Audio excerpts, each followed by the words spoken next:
Well, I'm delighted to be joined here by Ross Teague, who is the founder and CEO of Nebula, also IT Channel Oxygen's partner for the inaugural IT Channel Oxygen Fireside Chat. Welcome, Ross. So, Ross, it's really good to be here with you today and get a chance to put some questions to you, the founder of Nebula. And maybe that's a good place to start with how you founded the company. Some people may remember you from iTech, which was your first channel services venture. And then you came back into the market in lockdown, I think, 2020. Correct. Yep. Now, when you launched Nebula, was the idea to do kind of iTech Mark II, do the same thing again? Or did you have a notion of doing something very different with Nebula? When I looked to founded Nebula, when I looked to start that business, I went on a bit of a personal voyage of discovery, thinking about where do my skills lie, where's my knowledge base, and perhaps equally importantly, where is my network? And I'm a big believer in one of your most valuable assets is your human network.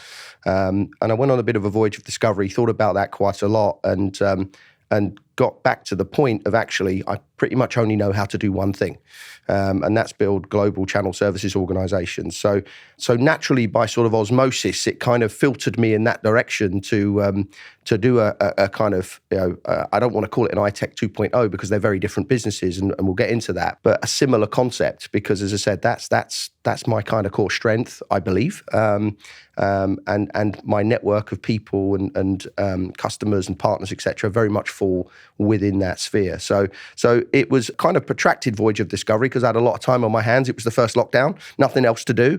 But the reality of it is it naturally found its own path quite quickly. And really that's kind of how Nebula was born, really. Yeah, sure. And so it's been 4 years. Yep. Where is it on that growth trajectory? And what are your kind of ambitions for the company and maybe over the next couple of years? I get asked the question a lot, actually. People say, look at us, and we've had an incredible last, 3 or 4 years from founding to where we are now. And people often say to me, did you think you'd be where you are now when you set the business up? And my honest answer is yes, this was the plan. So we're operating to plan. We're operating to what we expected to do. Now, that doesn't mean I'm not proud of it, and it doesn't mean that I'm not immensely proud of the achievements of my team and the things they've done. Of course I am. But you set out with a plan and aspirations, and the general goal is that you hit and meet those plans.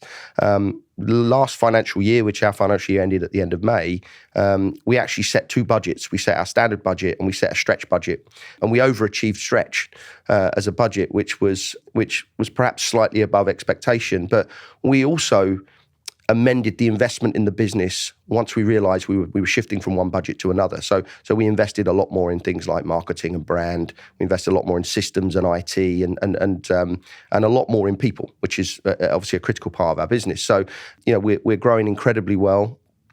Circa 45% revenue growth last year, doubled our EBITDA number last year, on top of doubling most of our investment areas across the business. So the performance was very, very strong. The next 24 months is a lot more of the same. We've got pretty aggressive growth plans in terms of revenue and EBITDA. We've got aggressive plans in terms of how we're going to develop our business. But equally, we've got a couple of really interesting areas of the business we're looking to develop and grow. So we're putting a lot of investment into building out a suite of managed service propositions that are going to be quite disruptive and quite unique in terms of the market and how we could take that to market with our channel partners and enable them to add more value to their customers. So watch this space. That's coming pretty soon. And so we're developing those right now. So that we believe is going to help grow and develop our annuity business, but also add a lot of value to our channel. But equally important is all of our social commitments, particularly around our ESG roadmap. And, we've got our Neb Zero page on our website, which lays out our ESG aspirations and goals for quite a few years in the future, actually. But if you look at that, the next 24 months, we've got some big commitments around, ISO 14001, our EcoVadis certification, and we're going to invest a lot more in terms of some community type projects and opportunities. We have our charity partner Share, who we do a lot of work with. So it's not just about growing the business and growing the numbers. It's about growing the numbers and building the business, innovating, in terms of the service propositions that we have, but also doing the things that are most dear to us as the senior leadership team of Nebula, and that's our ESG and our social strategy. So a lot of balls in the air, but very well selected balls, and ones that we believe are the ones that will keep us going on the same growth trajectory of what we've enjoyed for the last 3 or 4 years.